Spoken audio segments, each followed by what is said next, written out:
I'm going to start over at this beginning of this chapter here. Okay. Let's see. Caramon had once complimented her on her writing skill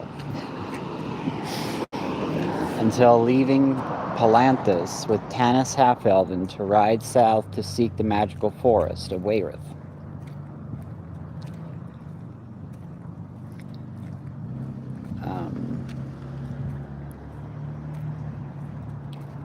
Wait, what? Until leaving Palanthas with Tanis Half-Elven to ride south to seek the magical forest of Wayreth. It's funny because I think of that picture with her holding her head, and there's like a moon, and Palanthas, and Chrysania.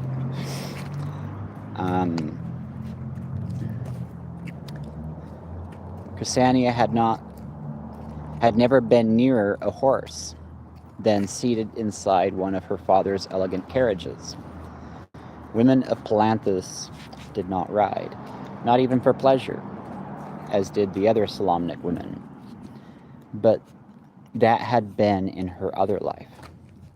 Her other life. Chrysania smiled grimly to herself as she leaned over her mount's neck and dug her heels into its flanks, urging it forward at a trot. How far away it seemed long ago and distant. She checked a sigh, ducking her head to avoid some low-hanging branches. She did not look behind her. Pursuit would not be swift in coming, she hoped.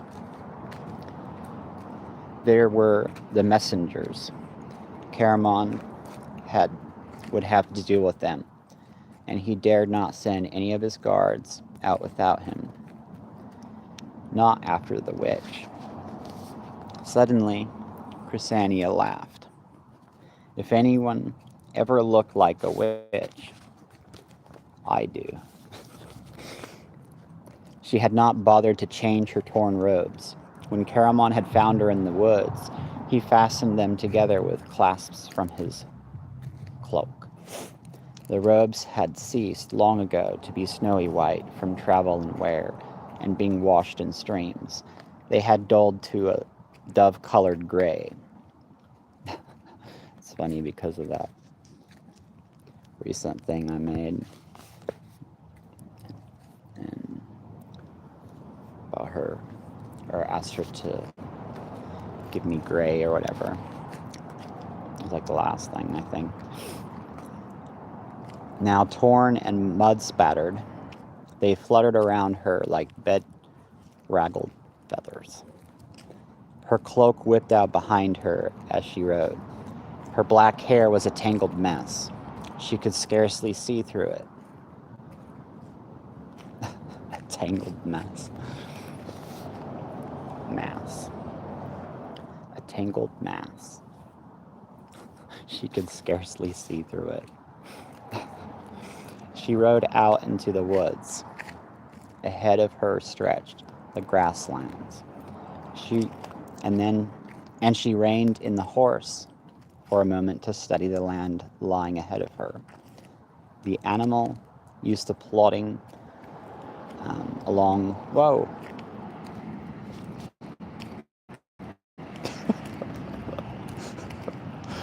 This is such a pleasant spot. Hold on, remember here. Yes. Light.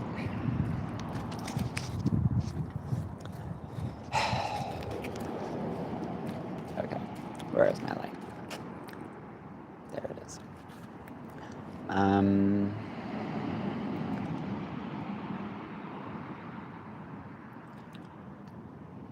She rode out of the woods. Ahead of her stretched the grasslands, and she reined in the horse for a moment to study the land laying ahead of her. The animal, used to plodding along with the ranks of a slow-moving army, was excited by this unaccustomed exercise.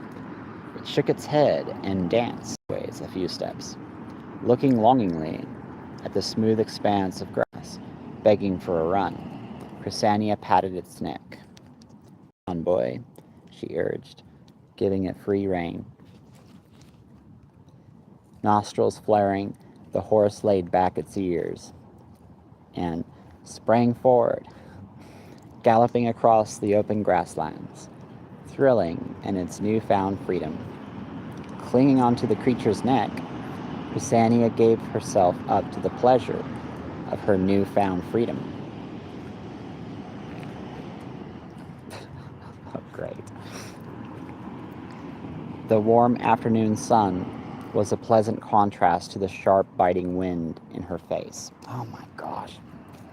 I just barely did something. I feel like it's rubbing it in right now. And I shouldn't have done it. I messed up.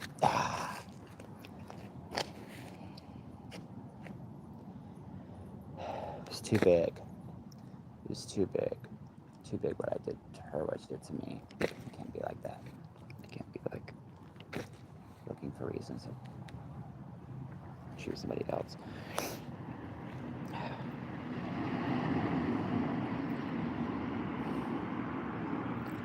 The warm afternoon sun was a pleasant contrast to the sharp, biting wind in her face. I'm in a really bad mood right now. Seriously. I'm in a bad mood.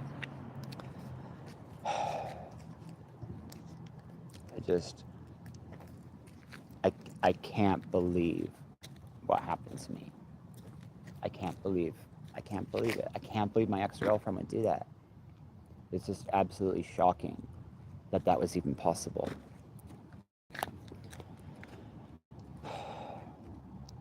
The rhythm of the animal's gallop, the excitement of the ride, and the faint edge of fear she always felt on horseback numbed her mind, easing the ache in her heart.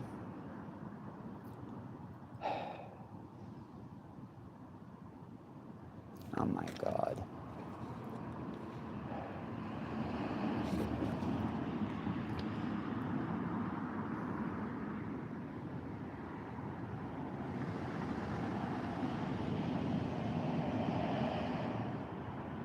It's basically warning me that the person would hurt her, but she'd be drunk, so who cares? Something like that. As she rode, her plans crystallized in her mind, becoming cleaner and sharper. Uh-oh. Ahead of her, the land darkened with the shadows of a pine forest. Now it's reminding me of what I'm supposed to do. Above her, what I'm about to write. To her right, the snow-capped peaks of the Garnet Mountains glistened in the bright sunshine.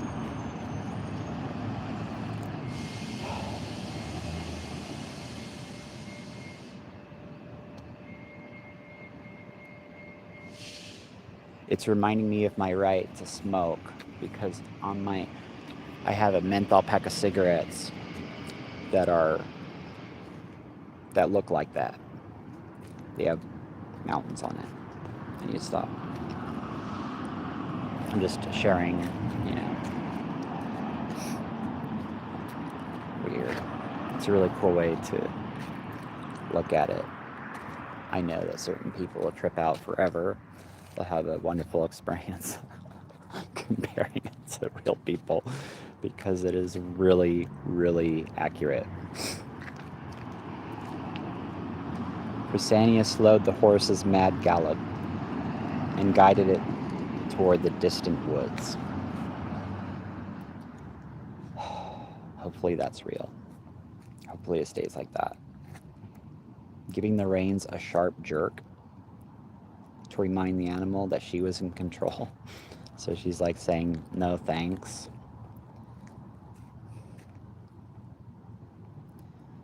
And guided him to the distant woods. Okay.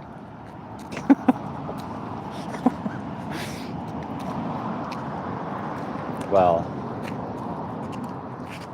okay. As she rode, her plans crystallized in her mind, becoming clearer and sharper. Ahead of her, the land darkened with the... What am I doing? I just read that part here. Okay, you know what? I forgot to do this. I was going to do it earlier. I forgot. But you know what?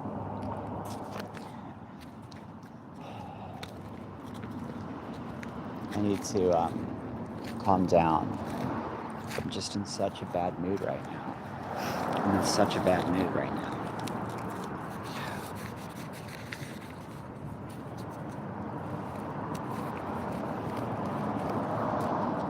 Must have been the fish somebody gave me. Somebody gave me some fish, and I let it sit for too long, and it totally stinks.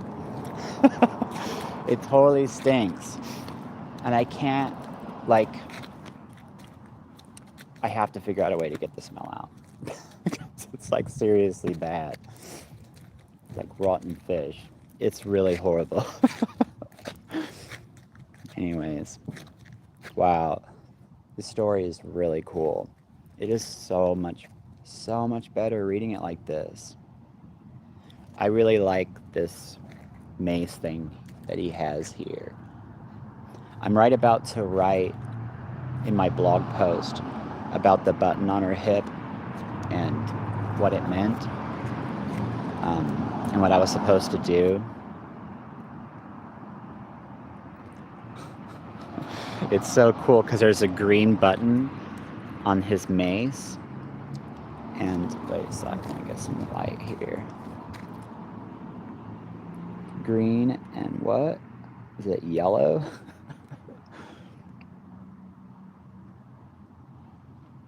Blue?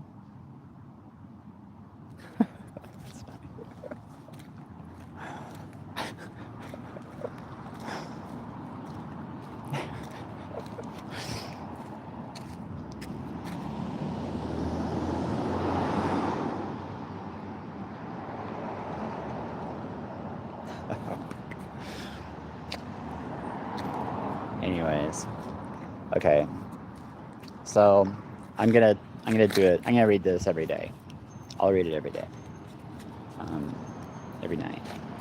So I have to do a lot more work, but I'm gonna get a lot more views and stuff at this rate if I just keep working like I did today. I have to do it every day. Tomorrow, next day, every day.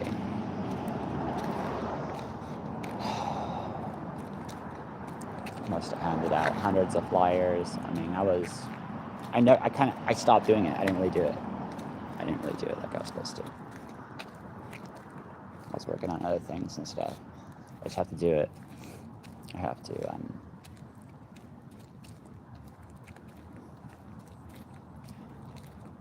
advertise and stuff. Keep being active on Facebook. I have to fix Facebook. I have to fix it now. It's absolutely horrible what happens. I can't believe that happened to me. It's so surprising. I was so nice to everybody. It seems so impossible. These people must have been completely strangers, and she just kept recruiting them, and then people would see like a bunch of people, and they'd be like, you know, helping them, turning people against me. That's so horrible. I don't even know what she said. That should have been illegal. It truly should be illegal to do that to people. That was seriously evil. So that's why I had those nightmares or dreams of robbing a bank with her and everything was black and white, is because she was writing back everybody that followed me and calling them for money. I didn't know that she was using me to do this. So stupid. He's a dangerous stalker. Blah, blah, blah. Really dumb.